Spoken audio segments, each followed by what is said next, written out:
당신의 삶 되기를. 아멘. 하나님, 오늘 예배를 통해서 나의 마음이 아버지 마음이 있는 곳에 있기를 원하고, 나의 눈이 아버지의 눈이 눈물이 고인 곳에 가기를 원합니다. 하나님, 우리를 은혜와 사랑으로 품어주시옵소서. 예수님 이름으로 기도합니다. 아멘. 아까 오직 우리 주께, 오직 우리 주께 할 때 제가 어떤 장면이 생각이 나는가 하면, 한 30년 전에 미국에서 프라미스 키퍼 남성들이 나쁜 짓 하지 말고, 나쁜 짓 이렇게 여자를 밝힌다든가 술을 먹고 딴짓하는 이런 거 하지 말고 하나님 앞에서 우리가 약속을 지키자. 이거 그 프라미스 키퍼예요. 그 프라미스 키퍼 전 미국 대회를 할 때 한 50만 명에서 80만 명이 모이는데, 거기서 한번 그 사회자가 여러분 다 어느 교단에서 왔습니까? 그랬더니 뭐 나는 무슨 교단이야 그러는데 한마디도 알아들을 수 없는 거예요. 그런데 네, 여러분, 그럼 여러분의 주인은 누구십니까? 이렇게 오직 예수. 이렇게 이거는 딱 합창 그대로 이렇게 나오는 그런 때가 있었어요. 이 찬양 들으면서 우리 성도님 한 분 하면 100만 명이 안 되더라도 여러분의 삶 속에서 오직 예수로 모아지는 그런 축복이 되시기를 기도합니다. 아멘. 오늘 하나님 말씀은 누가복음 15장 25절에서 32절까지 말씀입니다. 저와 여러분이 한 절씩 교도하겠습니다. 그런데 큰아들은 들에 나가 있었다. 그가 집 가까이에 이르렀을 때 음악과 춤추는 소리가 들렸다. 그래서 하인 하나를 불러 무슨 일인지 물어보았다. 하인이 대답했다. 동생이 왔습니다. 동생이 건강하게 무사히 돌아와서 주인 어른께서 살찐 송아지를 잡으셨습니다. 큰아들은 화가 나서 들어가려 하지 않았다. 그러자 아버지가 나와 그를 달랬다. 그러자 큰아들이 아버지에게 이렇게 말했다. 보십시오. 저는 여러 해 동안 아버지를 위해 종노릇하고 무슨 말씀이든 어긴 적이 없습니다. 그런데 제게는 친구들과 함께 즐기라며 염소 새끼 한 마리도 주시지 않았습니다. 그런데 장녀와 함께 아버지의 재산을 탕진한 아들이 집에 돌아오니까 아버지는 그를 위해 살찐 송아지를 잡으셨습니다. 아버지가 말했다. 얘야, 너는 항상 나와 함께 있지 않느냐? 또 내가 가진 모든 것이 다 네 것이다. 그러나 내 동생은 죽었다가 다시 살아났고 내가 그를 잃었다가 찾았으니 우리가 잔치를 벌이며 기뻐하는 것이 당연하다. 아멘. 하나님의 아버지 마음.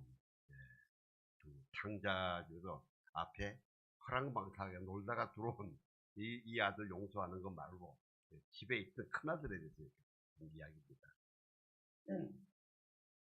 어느 목사님이 글을 쓰시면서 이래요. 전도는 하나님 아버지의 피 맺힌 소원이다. 전도하라. 이 전도하라는 뭡니까? 생명을 구하라 아닙니까? 생명을 구하라. 하나님 아버지의 피 맺힌 절기를. 아까 우리 집사님 기도해 주신 것처럼 이제 코로나가 이제 많이 캄다운 됐죠. 그죠? 많이 캄다운 됐고, 참 코로나 때문에 우리가 얼마나 불안하고 공포에 빠졌습니까? 지난주에도 제가 어느 한 분 만났는데 그 댁에 아직까지 이 코로나에 대한 공포 때문에 이 마스크를 벗어나지를 못하더라고요. 너무 강하게 말을 못하겠어요. 차츰 풀리게. 참 극심한 혼란이었습니다. 확인할 수 없는 이 정체불명의 유언비어들, 책임 있는 정부기관은 확실하게 밝혀주지도 않고 오히려 어떤 때는 이게 너무 정책 방류가 아닌가 하는 의심들을 다 많이 가졌던 그런 시간들입니다. 특별히 교회는 우리가 공정하지 못한 핍박을 받는다고 막 그랬잖아요. 우리 비대면 예배, 여러분 교회사에 비대면 예배라는 단어 한 번도 없었습니다. 비대면 예배라.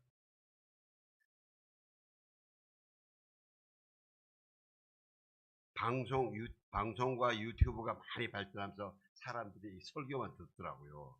근데 일부 교회에서는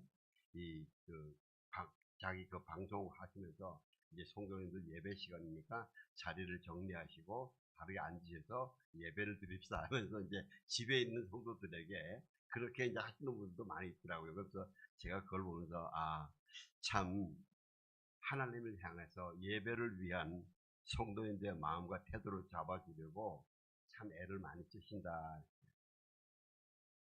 그런데 결과는 어떻게 됐습니까? 개척교회가 한 10,000군데 날라갔고, 날라갔다지 문을 닫고 없어졌고, 가나안 성도 아시죠? 가나안 성도. 이제 집에서 예배 드리는 게 하도 익숙해서 교회 가는 게 귀찮은 거죠. 가나안도 집에서 유튜브로 설교 하나 쓰고 나는 예배 드렸다 하는 사람. 이런 사람들의 전체 크리스찬이 한 30% 내지 35%.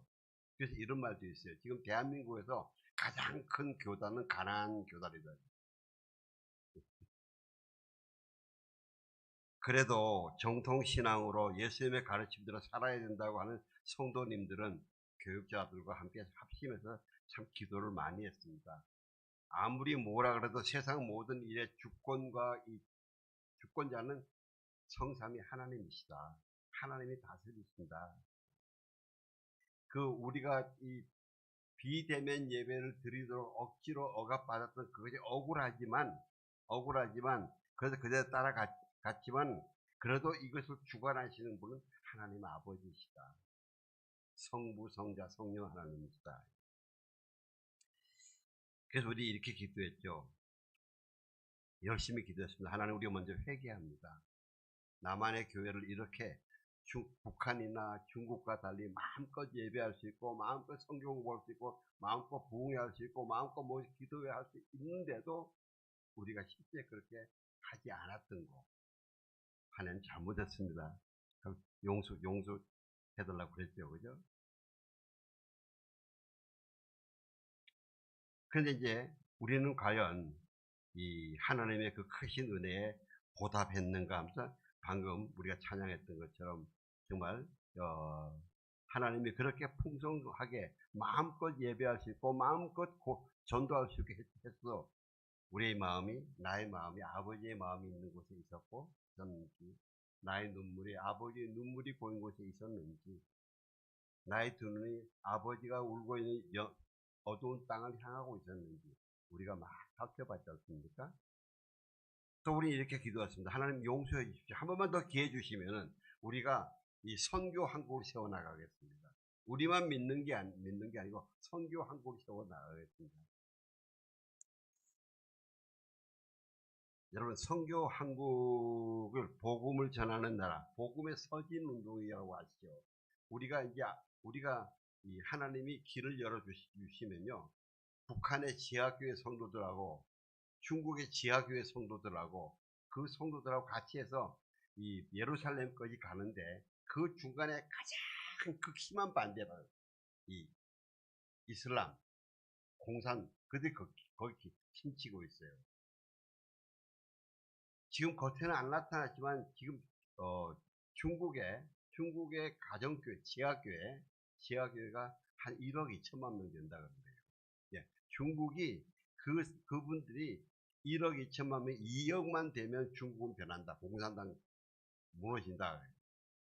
거기는 실제로 바로 신나가신 분이 별로 없는데 가정교회 이 리더 하려고 그러면은 적어도 감옥에 2-3번은 가야 우리로 말하면 순장이 있지 않습니까? 순장이죠. 감옥에 2-3번 갔다 오지 않으면은 그 사람의 헌신도를 우리가 측정하지 못해서 이 가정교회 리더를 안 세운다는 거예요. 굉장히 강하신 분들이에요. 저는 하나님께서 언젠가는 그들과 우리를 함께 이 복음의 서진 운동에 쓰실 거라고 믿습니다. 이제 코로나가 이제 상당히 잠잠하게 됐어요. 완전히는 아니죠. 완전히 아니더라도 그래 우리가 완전히 코로나 없어지는 건 기대하지 마시길 바랍니다. 어떤 사람들은 코로나가 완전히 없어진 걸 기대하는데 그건 진짜 어려울 겁니다. 아마 정부도 이제 코로나 완전히 없어졌다고 말 안 할 겁니다. 말 못해요, 자기네들. 우리가 이제는 하나님께 기도한 대로 세계 선교 한국으로 행진해야 됩니다.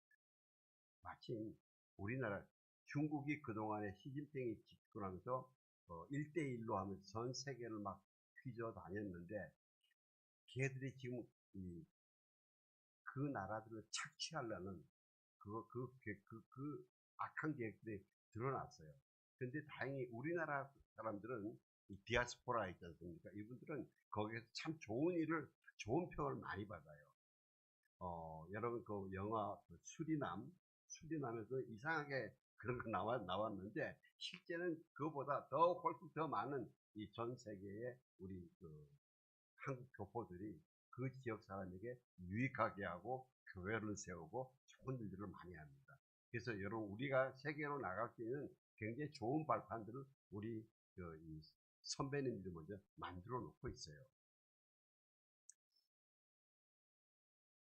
그래서 우리가 이제는 대한민국의 풀뿌리 서민부터 복음으로 사는 하나님의 나라를 만들어요. 풀뿌리 서민. 이스라엘 역사를 보면요. 하나님이 축복해 주시면 부흥하고 부흥했다가는 또 교만하게 타락하잖아요. 타락하고 그러면 하나님이 또 징계하죠. 이런 막 사이클이 돌아갔어요.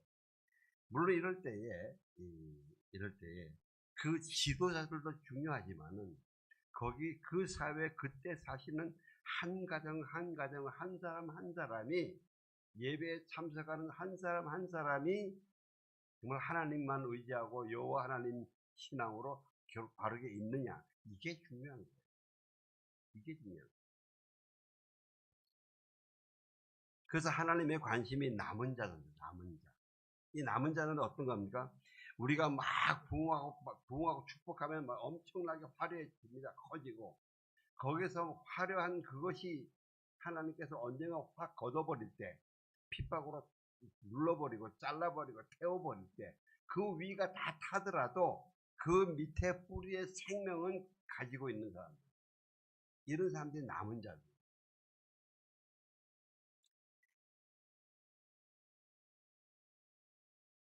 마치 사람들 신앙 중에서 하나님이 나에게 재정적으로 진급도 시켜주고 부자가 되게 하고 그러면 할렐루야 할렐루야 뭐 나는 축복받았다 이러는데 그러다가 이제 어려움이 한번 오면은 하나님 왜 이래? 하나님 왜 나한테 왜 이러세요? 그러고는 그 마음 중심이 흔들려 버리는 이런 사람들은 남은 자가 못 되는 거예요. 내 위에 이렇게 다 떨쳐 나가도 그래도 하나님 앞에 내가 무릎 꿇고 하나님이 주인이십니다. 하나님이 행하십니다. 하나님 앞에 무릎 꿇는 바로 그런 사람들이 남은 자예요. 계시록 7장에 보면 그런 사람들이 끝까지 이기는 자예요. 끝까지 이기는 자. 이런 성도들로 가득한 우리 교회, 가정, 우리 사회가 이루어집니다. 옛날에 우리가 전국 동산에서 주여 하고 부르면서 주의 이름 부르고 부르짖던 그 부르짖음이 간절한 부르짖음이 지금 다시 우리 모든 사람들에게 회복되고 일어나야 됩니다. 그게 남은 자예요. 하나님은 그런 남은 자들을 데리고 다시 부흥을 일으켰습니다. 여러분 작년에 바이든이 대통령 취임식 할 때에 취임식에서 목사가 기도하니까 예수 이름으로 기도하지 않고 무슨 힌두 뭐 여러 신의 이름으로 기도합니다. 그래가지고 미국이 왜 저래 막 그러지 않습니까? 그런데 워싱턴에 그 한인 장로교회를 목회하는 우리 유흥열 목사님이라고 계신데 그분이 그 워싱턴 주의회에 아까 그 말씀 미국 전체고 주의회에 개막식 때 이제 기도를 부탁해서 갔더니 쪽지를 딱 주더래요. 예수 이름으로 기도합니다는 하지 마시오. 근데 자기는 그럴 수 없다. 이제 그래서 그냥 올라가가지고 예수 그리스도 이름으로 기도합니다. 기도했어요. 기도하고 내려왔는데 그 다음에 자기한테 이메일과 메시지들이 한 수백 개 왔는데 어느 거 하나도 자기를 비난하는 사람이 없더래요. 잘했다. 고맙다. 그러더래요. 그러니까 이 미국 사회에 아직 바알에게 무릎 꿇지 않은 하나님의 군사들이 있다는 거예요. 심지어 다른 데 가서 다른 의회에 가서 기도할 때 그 사회 보는 사람이 관련 사람이 그 쪽지를 주면서 예수 이름으로 기도하지 말라는 그 페이퍼를 주면서 자기가 기도하러 올라가니까 옆에서 이러더래요. 그냥 소신껏 하던 대로 하세요. 이렇게 그 제도 때문에 어쩔 수 없이 그렇게 하지만은 그거는 자기가 바알에게 무릎 꿇지 않은 그런 백성들이 있다는 겁니다. 사랑하는 성도 여러분, 여호와 하나님의 아끼시는 이 남은 자 교단에 꼭 남아 있으시길 주의 이름으로 축원합니다. 절대 가나안 교단으로 가지 마세요. 가나안 교단은 미안합니다. 굉장히 위험합니다. 내가 지금 거기 구원이 없습니다 이야기하고 싶은데 그러면 또 너무 그래서 굉장히 위험합니다. 그렇게 하기 위해서 우리는 복음을 전해야 됩니다. 전도를 해야 됩니다. 말로, 삶으로, 관계로. 남은 자는 나의 신앙만 지키겠다고 밖에 어떤 환란이 있든지 간에 꼼짝 안 하고 숨어서 내 신앙만 지키는 이런 사람이 남은 자가 아닙니다.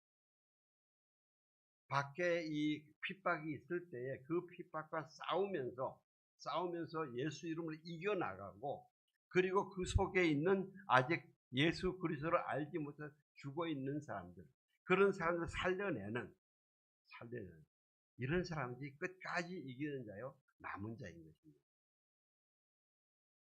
오늘 본문은 예수님의 이야기이신데 오늘 이 사건이 큰아들에게는 참 이해가 안 돼요. 큰아들은 아니 내 동생이 어리석고 방탕해서 아버지 돈을 받아가지고 다 날려먹었는데 근데 그 아들한테 지금 행하는 아버지 보니까 아버지가 좀 돌았나 이해가 안 되는 거예요.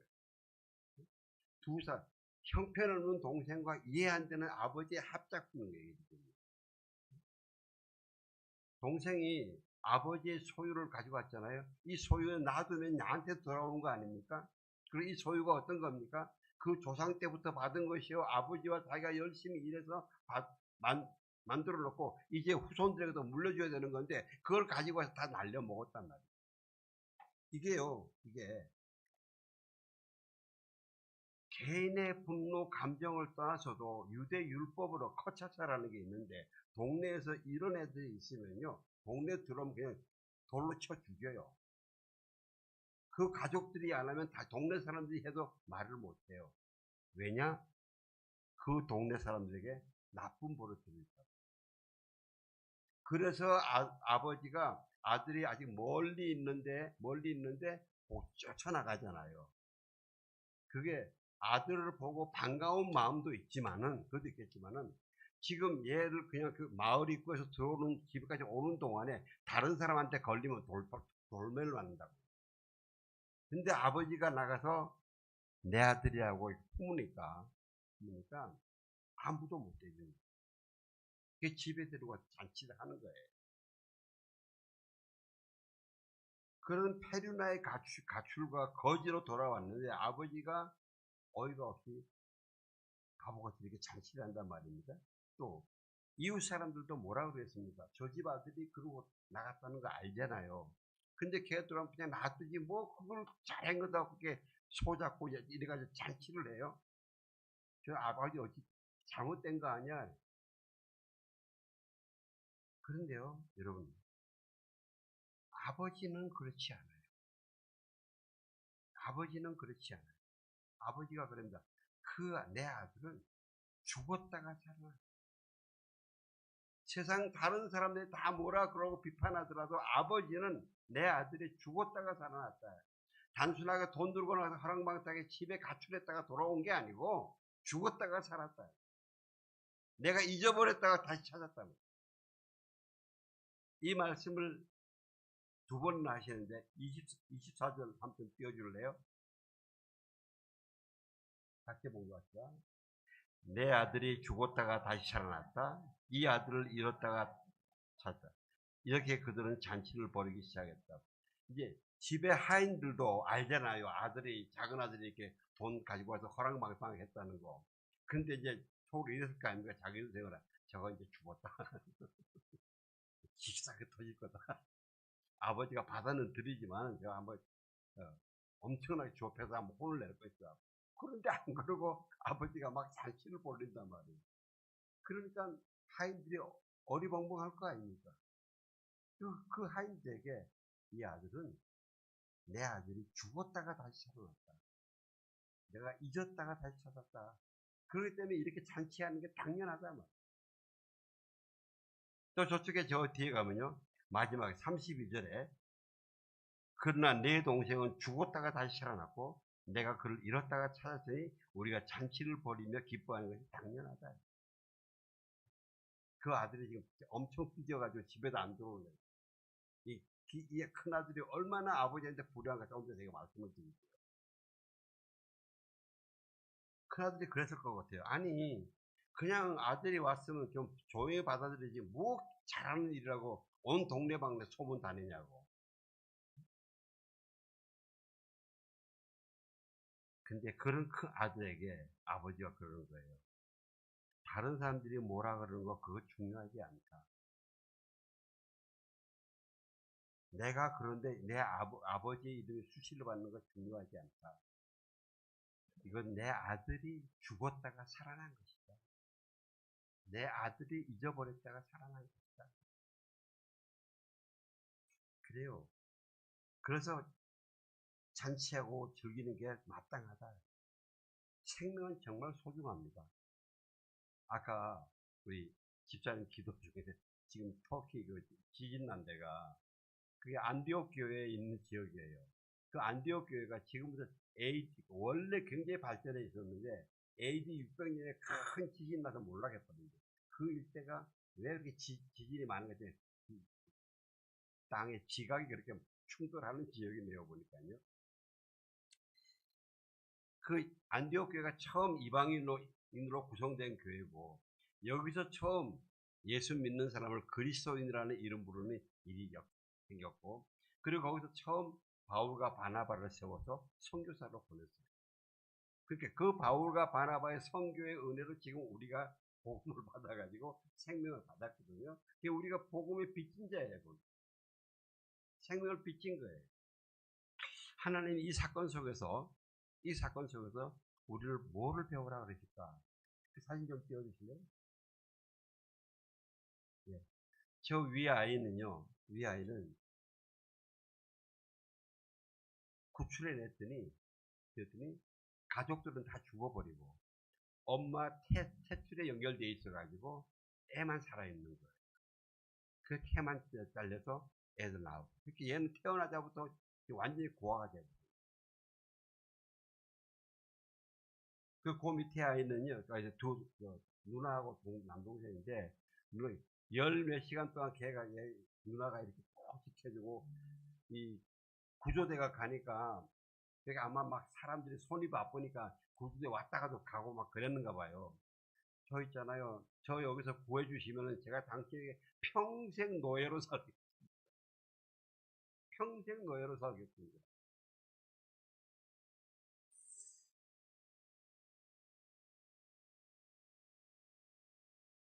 아직 곳곳에 정리되지 않은 시신들이 널려 있고, 잃어버린 가족을 찾는 사람들의 절규가 있고, 또 거리에 내몰린 이재민들은 추위와 물자 부족으로 고통을 받고 있고, 또 지진 발생 후에 이 구조의 골든타임, 이제 아마 시간이 지났을 겁니다. 영하 6도에 10도, 구조 장비도 인력도 태워져 있고, 그렇게 고생을 하면서도 사람들이 이렇게 이런 아이들 생명을 구하는 일이 나오면은 기뻐하는 거예요. 근데 이 어려운 일들을 이 생명을 구하는 기쁨 때문에 하는 거 아니겠습니까? 생명은 그만큼 중요해요.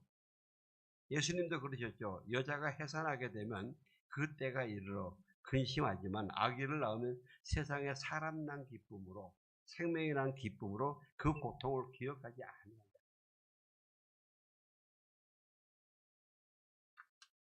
저는 진짜 남자니까 아기를 낳으면 고통이 없으니까 고통이 없으니까 그걸 잘 모르는데 옛날에 제 아내가 그러잖아요.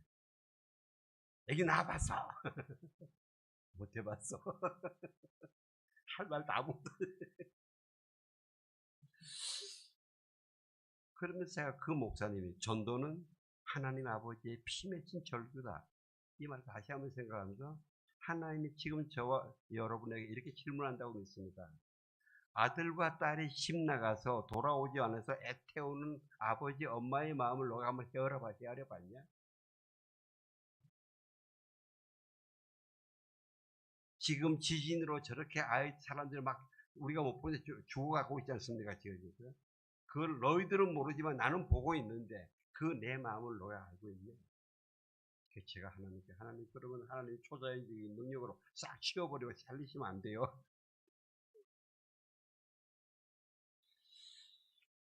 여러분 여기에 더 나아가서 하나님은 더 큰 고통이 있습니다.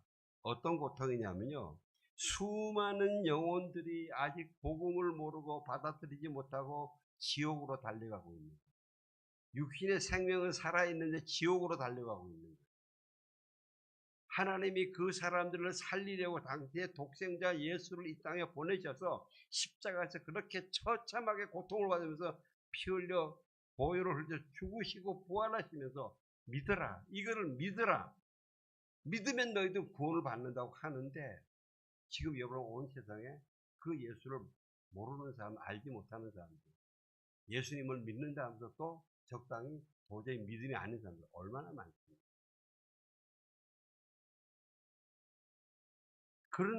그런 하나님 아버지의 피 맺힌 마음을 아느냐. 오늘 큰아들이 어떻게 반응하는가 보면요. 25절, 26절 한번 띄워주세요. 같이 공부합시다. 시작. 그런데 큰아들은 들에 나가 있었다. 그가 집 가까이에 이르렀을 때 음악과 춤추는 소리가 들렸다. 그래서 하인 하나를 불러 무슨 일인지 물어보았다. 여러분 집에서 잔치하고 춤추는 소리, 춤추고 장구 치는 소리가 나면, 장구는 아니겠죠. 뭐 악기 흔드는 소리가 나면은 집에는 아버지가 계시단 말이에요. 그럼 아버지가 승인하지 않은 일은 안 할 거 아닙니까? 아버지가 승인하셔서 기쁜 잔치를 벌이고 있는 거 아닙니까? 그러면 묻지 말고 뛰어 들어가야죠, 자기가. 와, 신난다 그러고 들어가야죠. 네. 아버지의 기쁨이 나의 기쁨이라 해야 되는 거 아닙니까, 우리가? 그러지 않고 멀찍이 서서 하인을 불러 물어요. 여러분, 이거 차분한 거 아니에요, 여러분. 지금 아버지의 이 소중한 거와 나는 전혀 관계 없는 거예요.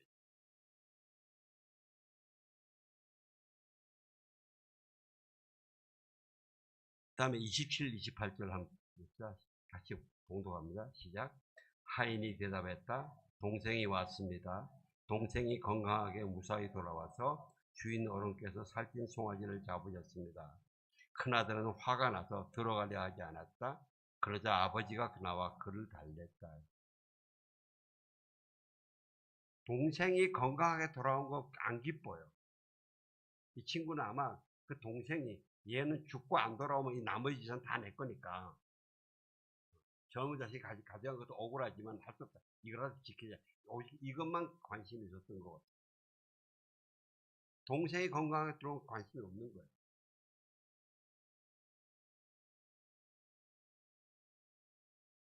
아버지가 밖으로 나오십니다. 여러분 유대 사회에서 아버지한테 거역해서 이렇게 아버지가 나오시게 만드는 거 이거 굉장히 불효입니다. 얘는 아버지가 마음 먹으면 얘는 돌로 쳐도 됩니다.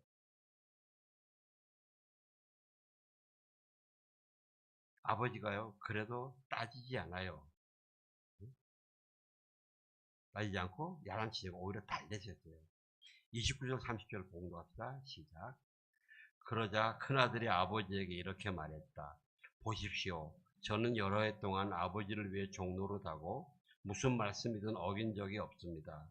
그런데 제게는 친구들과 함께 즐기라며 염소 새끼 한 마리도 주시지 않았습니다.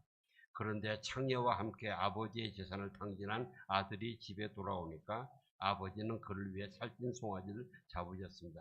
이 두 절이 굉장히 부드럽게 번역해놨는데 이걸 헬라어에 좀 더 감각하게 말씀을 드릴게요. 근데 보십시오 하는 이 단어는요, 어른이 아랫 사람에게 하는 겁니다.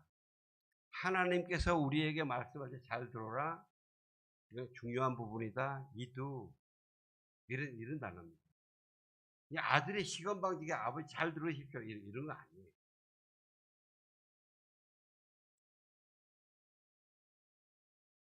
그리고 저는 여러 해 동안 예? 아버지를 위해 종로를 하고 있는데 여기도 아버지를 안 불러요. 당신을 위해서 종로를 했다. 나는 여러 해 동안 당신에게 종로를 살았다. 그러면서 예, 유대 율법에 또 아버지를 당신이라고 부르는 게 시건방지가 없어요. 지금 아버지가 동네 사람한테 창피당하는 게 아니고요. 당신의 큰아들한테 창피당하는 거예요.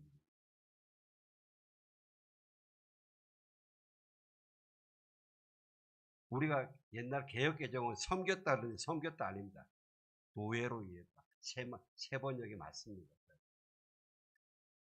아버지와 아들의 관계가 아니에요. 주인과 종의 관계예요. 그러니까 이게 뭡니까? 거꾸로 이 아들이 아버지의 인격을 엄청 모독하는 거예요. 아버지 인격을 엄청 모독하는 거예요. 아버지는 자기에게 아들, 우리가 생각해 보세요. 우리가 하나님의 종입니다. 아버지 기뻐하시겠어요? 하나님이? 아까 우리가 참석해서 아버지라고 이야기했습니다. 하나님이 우리에게 내가 너희 아버지다. 예수 그리스도를 믿으면 너희가 내 아들, 딸이다. 난 너희 아버지다. 그러셨는데 아니요. 나는 우리 하나님 종입니다. 그렇게 이야기하면 하나님의 인격을 다 무시해버립니다. 그리고 무슨 말씀이든 어긴 적이 없습니다. 이 단어는요, 우대포테에서 굉장히 강조하는 거예요. 내가 아버지의 말씀은 한마디도 내가 어긴 적이 없습니다. 이 이야기는 어느 정도 가면 제가 어긴 거 있으면 말씀 한번 해보십시오. 제가 아버지의 말씀 어긴 거 있으면 말씀해보세요. 아버지 그래서 따지지 않으세요. 근데 여러분 정말 이 큰아들의 아버지 말씀 한 번도 거스른 적이 없을까요? 없을까요?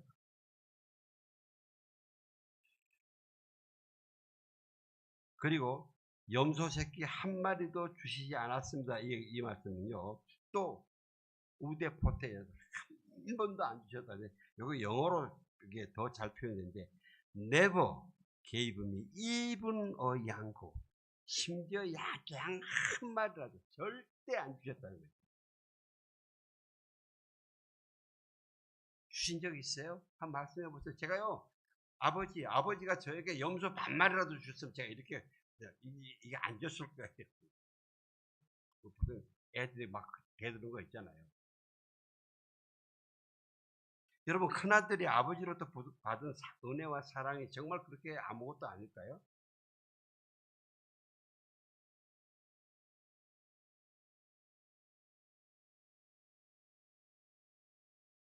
30절은요. 그런데 창녀와 함께 아버지의 재산을 탕진한 아들이 집에 돌아오니까 아버지는 그를 위해 살찐 송아지를 잡으셨습니다. 이렇게 번역되는데 헬라어 그걸 그대로 제가 어감을 살려서 번역할게요. 그런데 당신의 아들, 아버지의 아들이 아니라 당신의 아들 이 녀석 이것이 인칭 대명사가 아니고 물질을 가리키는 이것이 오니까 이것이 어떤 것이냐 창녀와 함께 당신의 재산을 딱 말아먹은 이런 허락말 때문에 이게 오니까 사람 취급도 안 해. 이런 게 오니까 당신은 그를 위해서 살찐 송아지를 잡았습니다.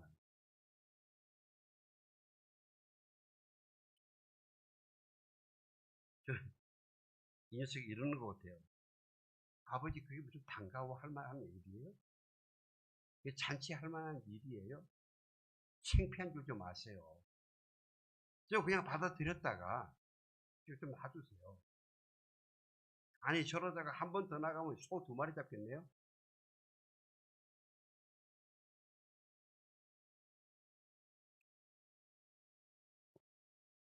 (31절) (32절) 함께 읽으세요. 시작. 아버지가 말했다. 얘야 너는 항상 나와 함께 있지 않느냐? 또 내가 가진 모든 것이 다 네 것이다.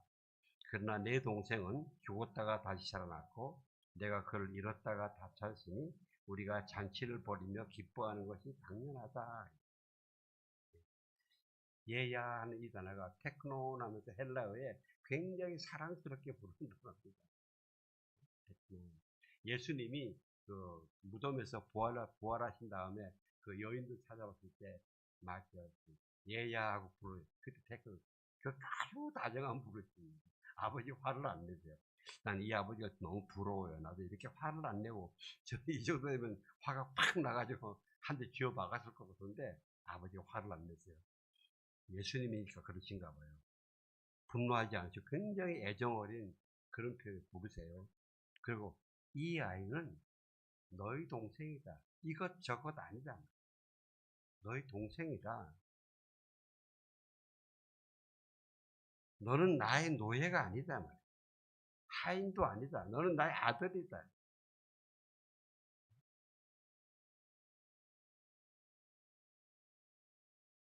그래서 마찬가지로 이 아이도 나의 아들이고 너희 동생이다. 너는 항상 나와 함께 있지 않느냐? 아들로서 함께 있지 않느냐? 너를 내가 종으로 데리고 있었냐? 내가 가진 모든 것이 너희 것이다. 네가 양 한 마리 잡아먹는다고 해서 내가 뭐라 하겠니? 얼마든지 네가 마음대로 할 수 있는 권한을 다 주는데.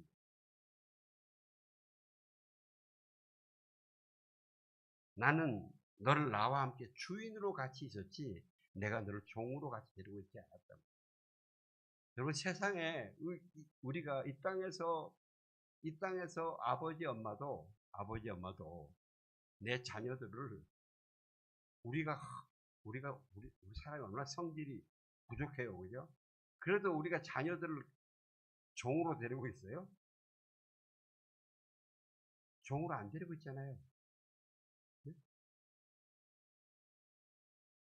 나는 너를 나와 함께 주인으로 데리고 있었지, 같이 있었지, 너를 하인으로, 종으로 생각한 지 요만큼도 없다 말이야.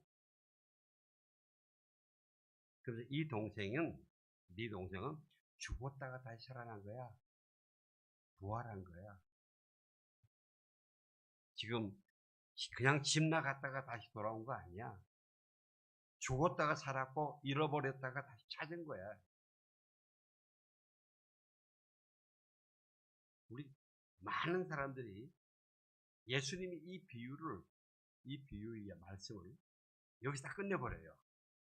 큰아들이 뭐 회개했다 안 했다 이렇게 전혀 여기서 다 끝내버려요. 그래서 굉장히 많은 이 묵상하는 분에 따라서 이게 왜 그러셨을까 하고 많은 이 추측을 났습니다. 인간의 그 뿌리 깊은 이기심. 우리가 예수님의 예화 중에서 1만 달란트를 빚을 탕감해 줬더니 200데나리온으로 빚진 자를 목을 꽉 졸라지면서 하는 그걸 보고 하나님이 진노하시잖아요. 그런 심리. 자기 이기주의, 자기만의 이기주의, 냉정함, 자기만의 욕심. 이걸 잘 생각해 보라고 저는 예수님이 여기서 이야기 딱 끊었다고 믿어요. 우리가 하나님 아버지를 믿는다, 경외한다, 사랑한다, 예배한다 하면서 하나님을 영화롭게 하는 아들, 딸이 되기를 원한다 하면서 정작 하나님 아버지가 가장 소중하게 여기는 영혼 구원에 대해서는 내가 과연 얼마나 내가 마음을 쏟고 그 마음을 가졌는가.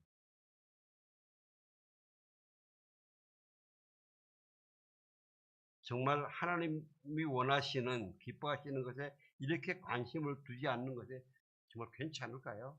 나중에 하나님께 어떻게 될까요? 그래서 19세기 영국의 명설교자고 전도자인 찰스 스펄전은 모든 그리스도인은 선교사, 복음을 전하는 전도하는 선교사다. 아니면은 그리스도인인 척하는 사기꾼이다. 만약에 큰아들이 아버지 집안의 일은요 제가 좀 내려놓겠습니다. 집안은 종들이 많이 있으니까 그 종들 몇 명한테 맡기면 되지 않겠습니까? 제가 동생을 좀 찾으러 나가보고 있습니다. 아버지도 저녁 늦게까지 개가 안 들어오니까 식탁에서 개가 앉은 자리가 비어 있으니까 마음 놓고 식사를 못 하시고 자꾸 눈길이 거기로 가시고 문을 못 여시고 못 잠그고 불을 못 끄고 자꾸 밤에 한 번 더 성문 쪽으로 가고 혹시 왔다가 못 들어올까봐 그러시잖아요. 아버지도 동생 때문에 그러시잖아요. 저도요 마음과 손이 잘 잡히지 않아요. 돈 좀 주세요. 걔가 어디 빚 가지고 나간 거 다 탕진하고 빚에 물려 있어가지고 노예를 하면은 내가 돈 주고 좀 사가지고 올게요. 이랬으면 아버지가 뭐라 그러실까요? 사랑하는 성도 여러분, 기억하시기 바랍니다. 전도는 영혼 구원은 저와 여러분을 향한 하나님의 피 맺힌 소원입니다. 기도하겠습니다. 하나님 감사합니다. 우리의 마음이 아버지의 마음이 있는 곳에 가기로 원합니다. 하나님 우리의 심령 가운데 영혼 구원을 향한 강렬한 소망을 주시면서 아버지의 마음을 시원케 해드리는 아들, 딸 되게 하여 주옵소서. 예수님 이름으로 기도합니다. 아멘. 함께 말씀과 봉헌